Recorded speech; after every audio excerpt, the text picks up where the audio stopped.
Welcome to NeuroNoodle's Neurofeedback and Neuropsychology podcast featuring tech legend Jake Gunkelman. He's the man who has read well over 500,000 brain scans, and Dr. Marie Swingle, author of iMinds. Our goal is to provide information and promote options for better mental health. The NeuroNoodle podcast is supported by listeners and businesses just like you. Hey, Pete. Hey, Gunkelman, long time no see. Seems like just yesterday. So much to talk about. Who knows? As the group opens up to having more people in it, and can take questions whether they're real time or not, just fed in. Right. I think it opens it up a little bit.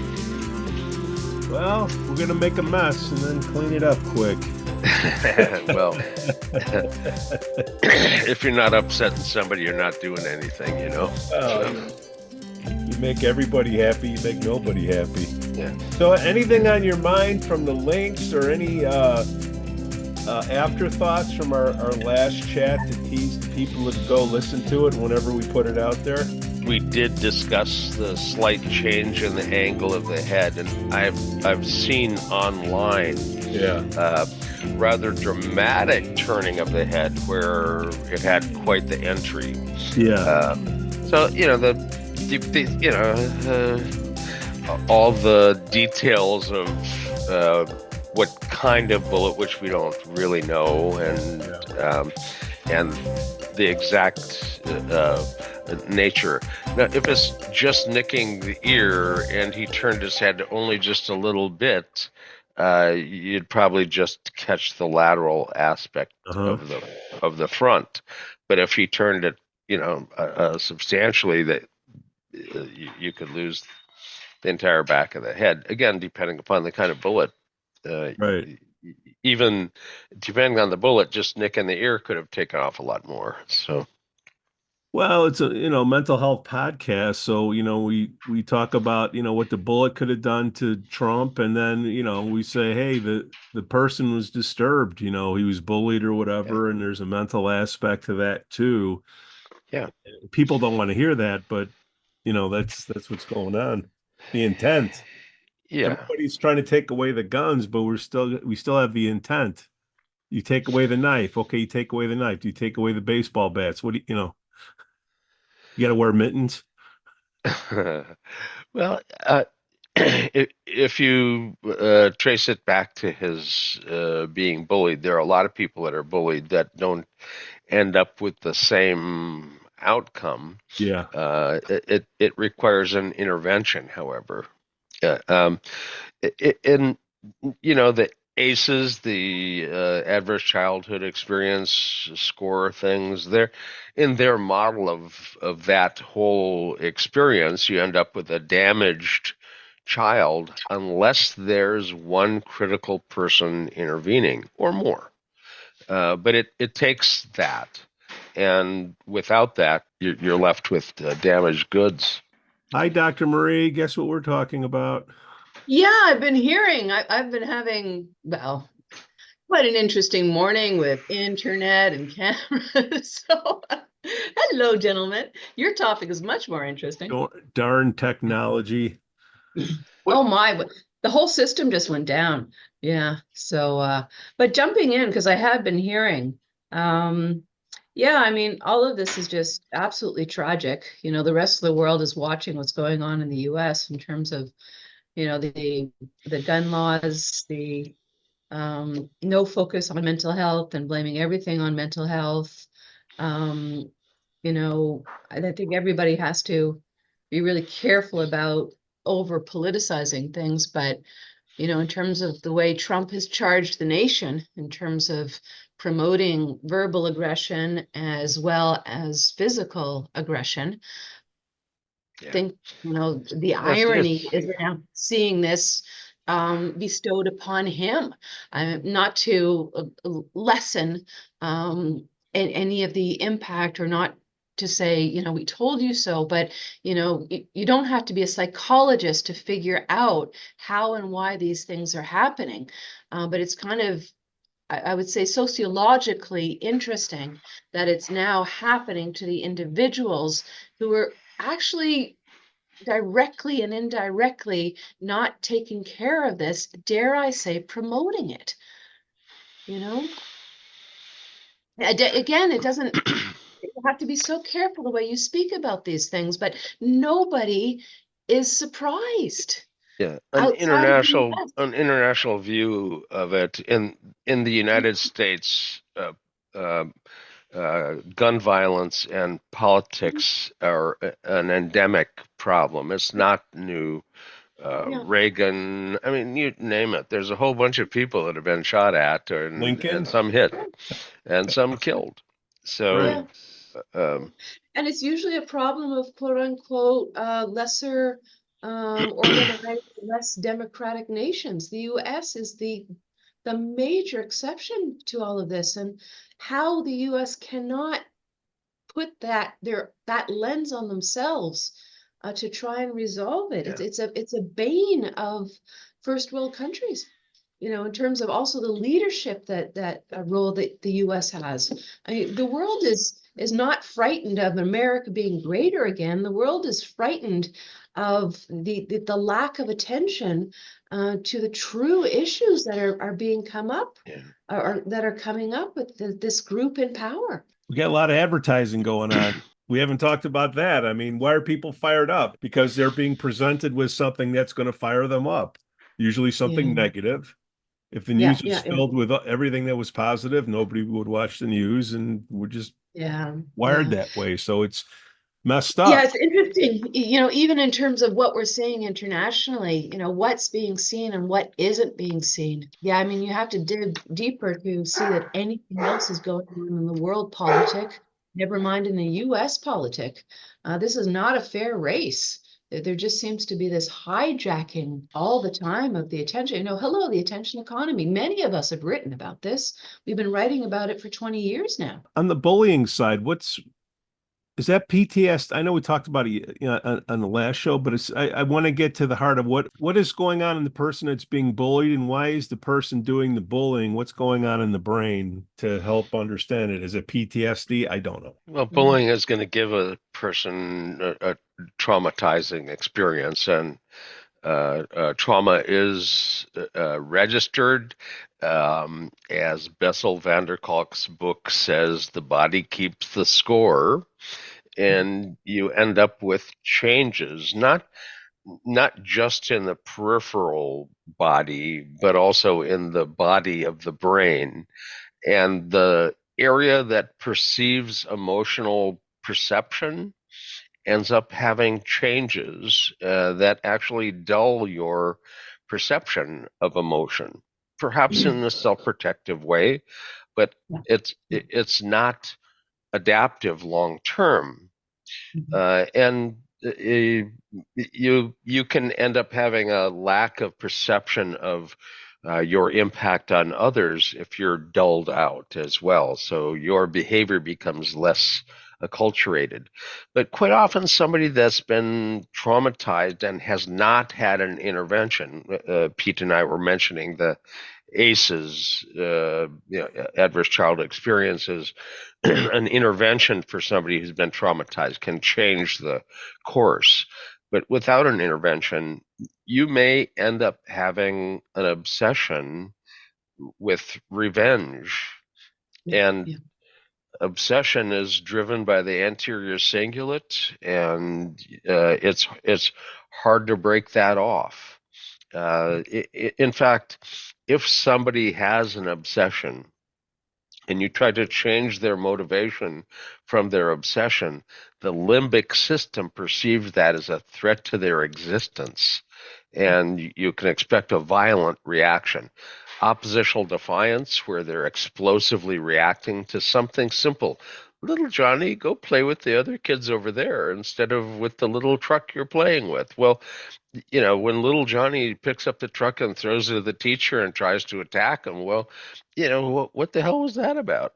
Well, there was a problem with their obsessive compulsive drive, and you interfered with it, and they had a limbic response. And the limbic system is not a rational being.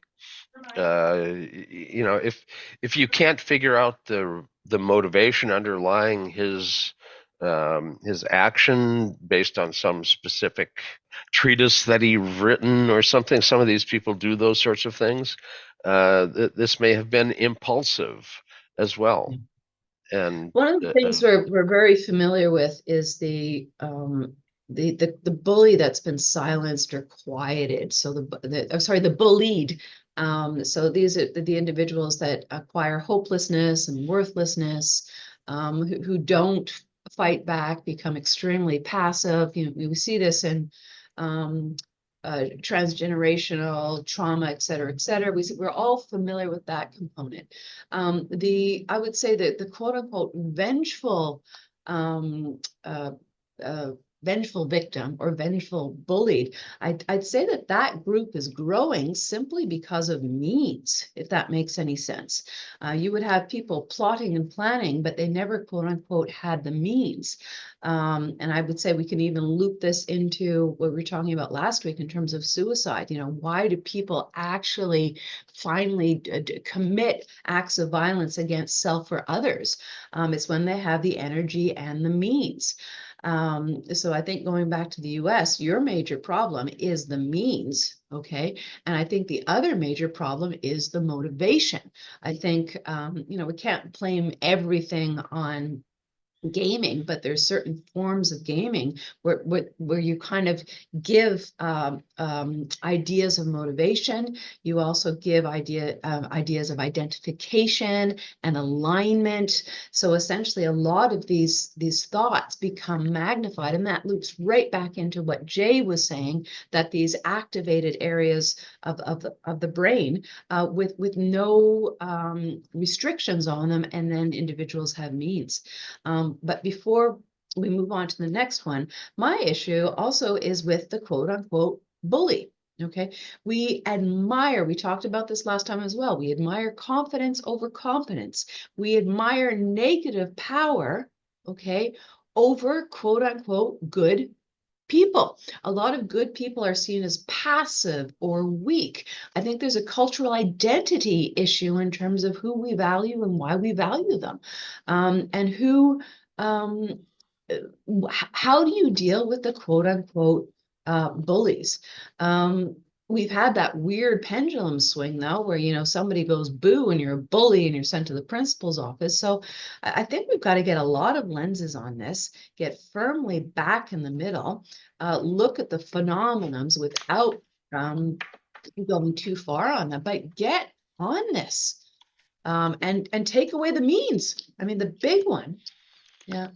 Does anybody have the stats on other forms of violence versus gun violence in terms of how people are killed? Oh my God, we're getting morbid. In politics, there's always power plays, and in other systems, when when there's a power shift or a power play, there's quite often a lot of people that find a way to fall out of high story windows and have plane crashes, and the power politics in other countries can be equally violent, but with not necessarily uh, just gun violence. Good point. The mysterious car crashes, etc. Yeah. I wouldn't mind switching a bit to talking about the attachment component, though. In terms of, we talk about where the individual is now, bullied, not bullied, seeking vengeance and acting on it. But let's go back to a lot of where this starts. If you're bullied in school, and you don't have good attachment with your primary caretakers or your family, you're essentially isolated upon isolated upon isolated. We want to be really careful about the golden years and talking about way back when, but there is a phenomenon now of loneliness that we're seeing all across generations. There is an issue with belonging. And I would say in communities where you could be bullied in one environment, but you can find not just refuge in another environment, but you can find true belonging. You have the makings of resilience. We've also seen this in terms of, Jay, you were mentioning the adverse Childhood adverse experiences, ACEs. experiences. What is the primary protector? People who score on everything, but they have some mentors, one individual, whether it's a teacher, an uncle, a sister, they have that one individual where they can really, really find belonging, care, different forms of love and affection and guidance. Those people make it. Right. So again, when we see whether it's the bully or the bullied, when we start to see these things occur, how can we support these individuals through belonging and relationship, but not forced belonging? Too many times we go in and we force people to make friends with the outlier child, and it makes it worse. We get relational aggression instead of sticks and stones. Okay, somebody get positive. Where do I put the sensors? How do I quote unquote fix the bully? Well, first of all, you've got to get the bully in the office. Okay. Yeah. For better, for worse, we tend to see the bullied. We don't tend to see the bully. Okay. But I would say if, whatever your methods help to quiet the brain of the bullied, if they have any form of a trauma signature or a hot cingulate, get on that and then work not just with the individual, work with the community, however you define community, family, school, etc., to find some place of belonging that's not the bloody internet. That's a tall call. Yeah. Individuals that have been traumatized, that end up in a therapeutic environment, that end up needing to have work, end up being a difficult circumstance because the area that perceives emotion has been dulled. You're talking about emotion with them, but they've been kind of, that whole topic isn't something that they're perceiving well. It's like talking to a blind man about what the sunset looks like.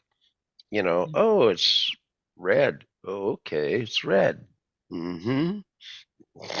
Whatever the hell red might be. So you really need to get the neural substrate working for all of the therapy to click. And the combination of a good therapist and a neurotherapy correction of some of the brain networks that are involved end up being an optimal outcome for people.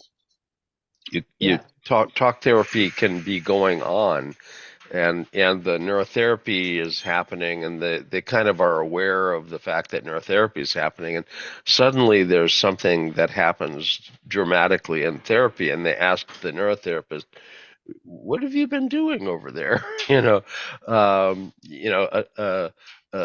a whole long historical stream of work, and you have a new intervention, and suddenly there's a change. So the neurofeedback fixing of the circuitry, the retraining of the circuitry, the neuroplasticity guidance of the circuitry ends up putting things back online. And I really want to jump on this one in terms of what Jay is sharing here. The the magic, the beauty of combining neuro with traditional therapy.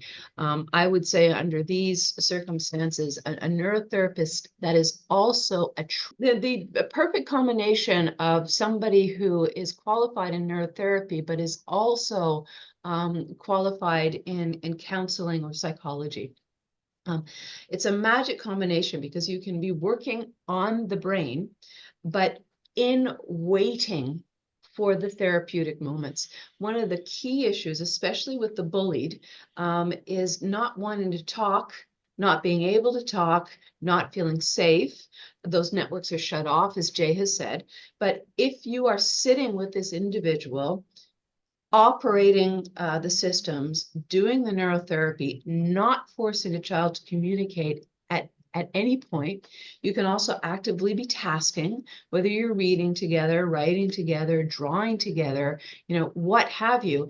And then you're just present when these opportunities start to happen. It's a beautiful, beautiful combination. And all of a sudden people start to talk. We see this, by the way, in victims of sexual assault. They don't want to tell their story. They've told it a gazillion times. They really don't want to talk about it. It's not that they can't talk about it. They just don't see any point in talking about it. And then something just clicks. And they're present, and things come out. So that's where a highly skilled counselor with neurotherapeutic training is your golden person to be working with. Yeah. I can't emphasize that enough. If you're doing neurotherapy on somebody who's right posterior temporal parietal junction area, which perceives faces and body language and emotion, the sound of speech, the song of speech, not the words, but the song, all of that, if it's not been working and you suddenly, get it working neurologically, it's functioning. But, it hasn't been populated with experience for a while. So Yeah. it's going to be misperceiving. You open it up for perception, but it's not experienced. So you have to end up having a therapeutic interaction about what it's experiencing, because the misperceptions need to be, it's grist for the therapeutic mill. You've got material that you can actually work with at that point. If the area wasn't open at all and there wasn't any perception of emotion, even if it's a misperception, that's a harder thing to end up breaking through. But you have to be able to access the misperception. Yeah. Okay? Yep. Because most of us, well, jokes aside, even neurotherapists are not mind readers. We're brain readers, we're not mind readers. So the ability to be in that space where you can perceive said misperception, where you can perceive said fear, when you can perceive said developmental learning gaps in the processing of emotion, et cetera, et cetera. That's why being with the child in passive yet potentially active presence while you're administering the neurotherapy is a very, very powerful combination. One of the things I've said, and it's not at some disembodied brain either. Anna Weiss is long since passed, unfortunately, and she had a matrix of states of consciousness that utilized the brain activation and the body activation as two axes that created a matrix.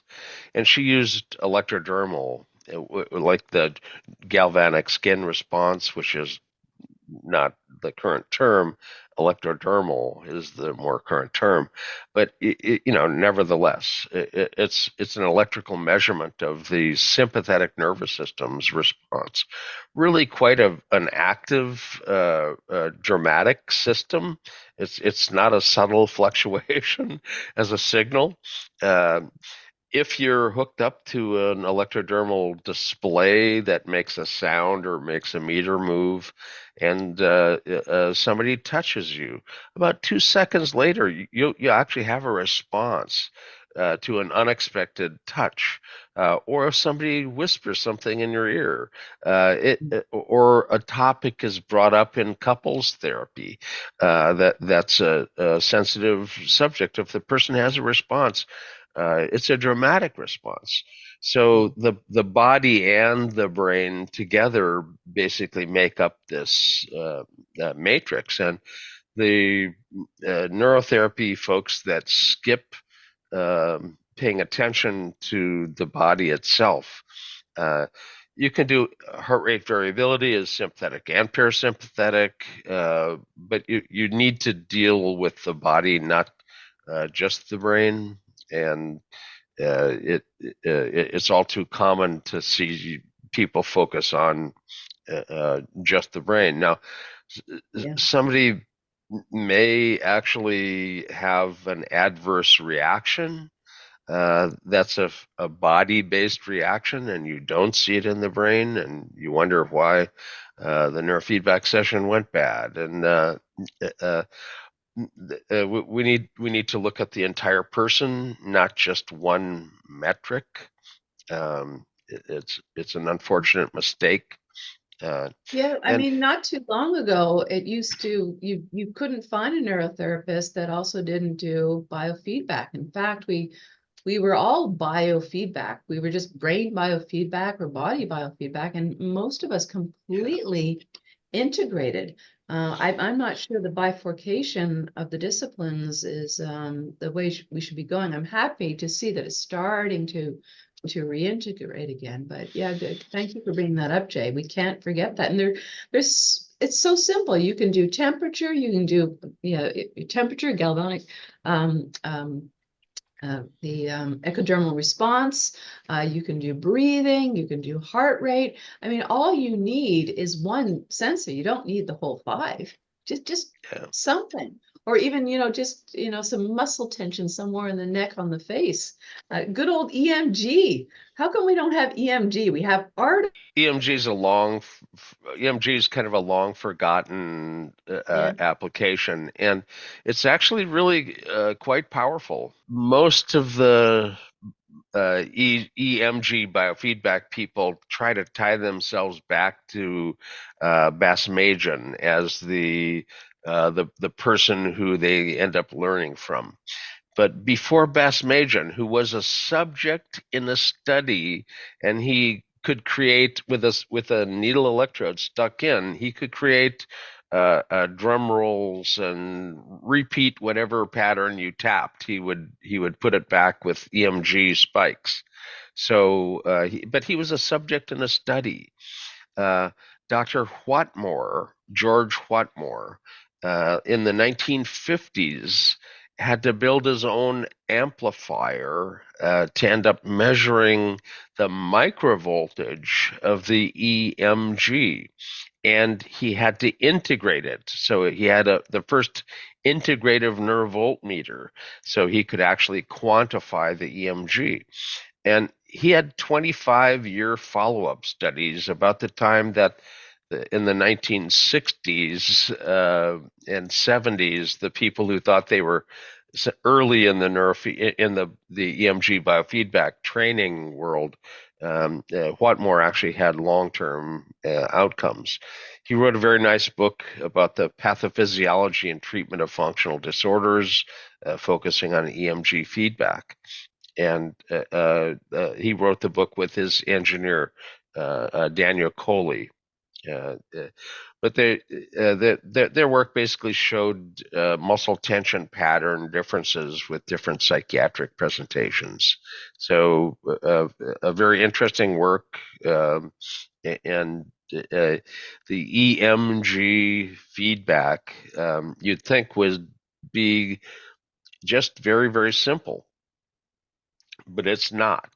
There's two kinds of EMG feedback. One is muscle rehabilitation. There you need a two-channel machine. Flexor extensor pairs are how we move everything, so you need that. If you're doing relaxation training, you can do it with one channel, but most of us kind of think of the muscle as a motor neuron that tells the muscle to contract. And if you turn off the motor neuron telling the muscle to contract, that's relaxation. Bully. That's not relaxation. That's the lack of command to contract. But the sympathetic nervous system innervates the muscle spindle, which holds muscle tone. So if you relax, you're not necessarily all the way relaxed just by not contracting. You have to let go of some of the excess tone. And people that record EEGs quite often have the EEG hooked up and the person has got their jaw tense. And you say, well, relax your jaw. And they say, my jaw's relaxed.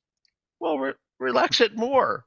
Well, what do you mean relax it more? They get more and more tense because you're telling them they're tense and they can't relax, So, but the sympathetic nervous system innervation of the muscle ends up being something that people just don't recognize commonly. And the Botox basically is intended to get rid of wrinkles, which are excessive level of muscle tone. You're holding an expression that gives you this wrinkle. Uh, um, if you got rid of the sympathetic tone on that muscle, you wouldn't end up being paralyzed. You'd still be able to move the muscle. You just reduce the sympathetic tone.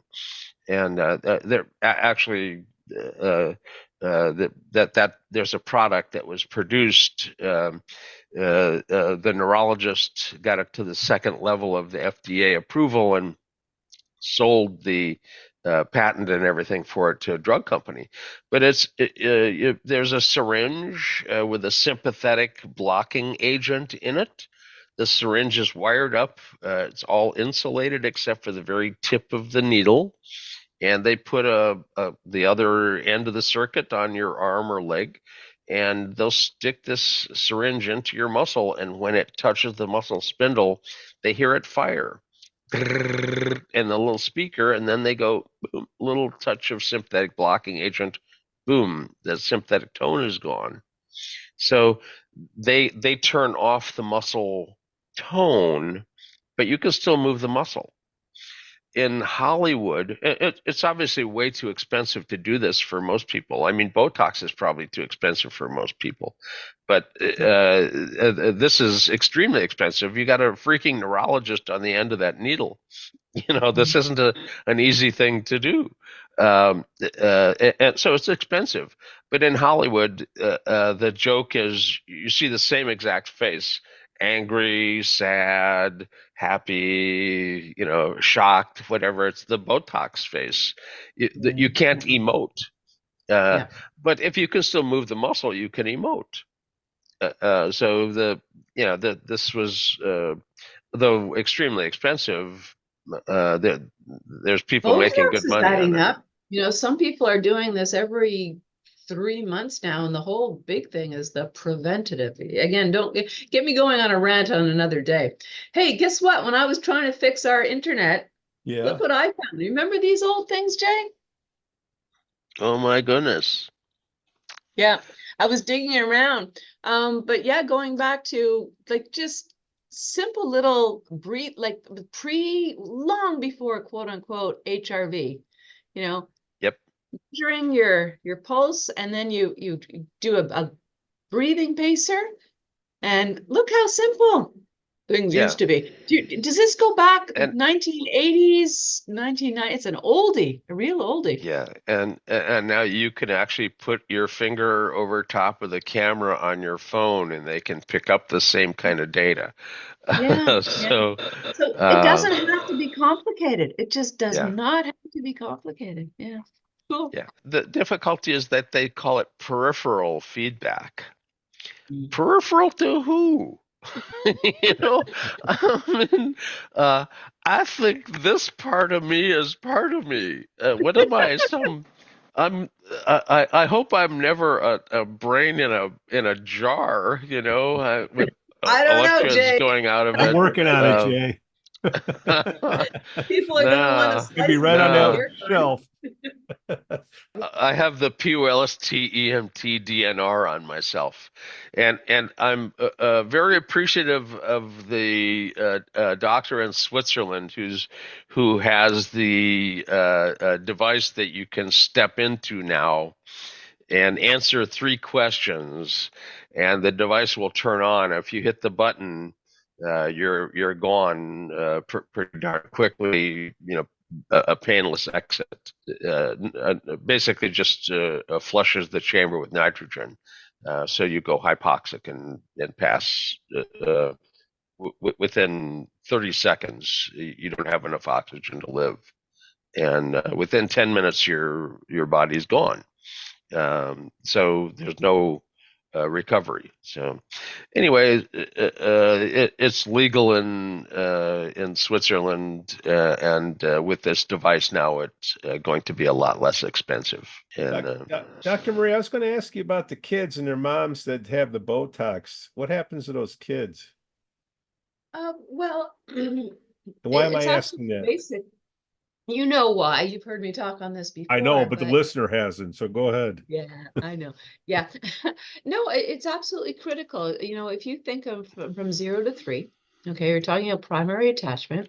We're talking about emotional stability. We're talking about the ability to read facial cues, et cetera, et cetera. And if a mother has a frozen face, first of all, the child is not learning expressions. So their ability to register emotion and learn emotion is grossly compromised. Okay. You know, Jay was talking about the Hollywood face. Unapologetically, you know, many people refer to this as bitch face. Okay. It's that frozen stare. You know, and how do you tell a legitimate smile from an illegitimate smile? So I'll just kind of take my glasses off so people can see, but a true smile, you get beautiful. Okay, that wasn't true, but I'll pretend to, you know, you lift all of this and you get these markers that Yeah. this type of smile, it's disingenuous. It's a fake smile. And so essentially a child is learning disingenuous emotion. A child can be threatened by disingenuous emotion, but this is where, you know, it kind of loops back to what we've been talking about in past in terms of intuition. The child may not know precisely why this doesn't look right, but the child will feel threatened. It's kind of a predator face because it's not legitimate. I could talk a very, very long time on this, but I think it's it's a developmental concern when a child is not exposed to the ability or does not have enough input in terms of range of emotions, and the input they do have is disingenuous. Yeah. If they complain about AI not having enough content to learn, imagine the lack of content in the learning environment of affect for an infant. Daniel Schore, Alan Yeah, Shore's work in the he's with Shore. published in the mid 90s, really quite extensive treatises about the detailed neuroscience of the development of the infant and the infant's brain and the neurotransmitters in the infant's brain with the parent and child face-to-face interactions. And his work is the basis for most of the attachment theories and so forth that have followed. I would suggest it's not an easy read because it's not some little itty thing. Actually, dig back to some of his publications in the 1990s, and A lot of you people have you'll get. rewritten it softer, you know, so you can, you know, get, you know, I would say layperson translations of it.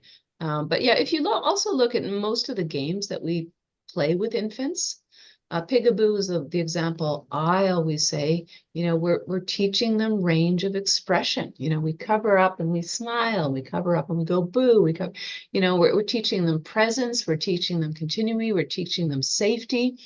And I always like to say, no sane parent ever stops the sequence on an angry face.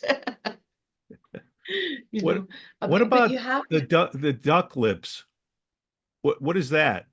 Well, I mean that's kind of playing with the this kind of goes into what we were talking about yesterday with all the guys, in terms of uh, tricking the typically male brain into perceiving higher fertility. Okay, so fuller lips, and I'm going to be culturalist in terms of when we talk about most white people, the fuller a female's lips are in youth, it tends to be associated with fertility. Love it or hate it, females do tend to wrinkle more around the mouth than males do. It is a sign of declining fertility. Okay, so these quote unquote duck lips are an appropriation of that. Now, I'm not a male. For me, it looks absolutely absurd. I don't see the attraction in it. One of the things I do know, if you talk with a bunch of guys, give them some beer and they really talk frankly, a lot of the things that women do are competing with other women. It has nothing to do with the attraction of the male in the end. A lot of men find this absolutely absurd as well, but a lot of men apparently don't. But that's where it comes from. Now, if you look at genetics and genetics and region of origin, most individuals, Black individuals from certain genetic lines from Africa, the beautiful, very, very full lips, but they're never freaking duck lips. It's just a beautiful different alignment. And this alignment tends to go, the mouth has a different structure and the nose matches the fullness of the mouth. I sorry, white Caucasian women, you're looking kind of silly. I'm gonna get canceled. That's all right. We were canceled a long time ago. Okay, you I guys, think what there's do you feel? a lot of body dysmorphic disorder with people altering their Yeah, appearances yeah, in ways that I think there's a lot of plastic surgery malpractice walking around on the yeah, street, you know. yeah. So but but getting served at a restaurant, I'm totally serious. The girls, the young girls come up and they do they ask for your order, they do the duck lips, and then it's like they're posing and they turn around and go. It's like everything is like you think somebody's going to take a picture of you and put you on Yeah. Instagram right there when you're just having a conversation. So they're always posing. What is that about? Like I don't this. know. I don't go out. I mean, and that for better for worse, it's just oh, bless you. You're safe. You're safe. No, I mean, it's a true sociological issue. I mean, we talked about the origin of where this started in terms of the fillers and things, pre-internet, all of this was going on. This is not new. Okay. What is new is that younger and younger individuals, this is not an anti-aging thing. It's just this exaggeration. And I think we're far from how or why some of this started. Jay Gunkelman, another great episode. Noodle Feedback Podcast. Enjoy your day. Take care, Jay. See you Bye-bye. later. Bye. The NeuroNoodle podcast is supported by listeners and businesses just like you.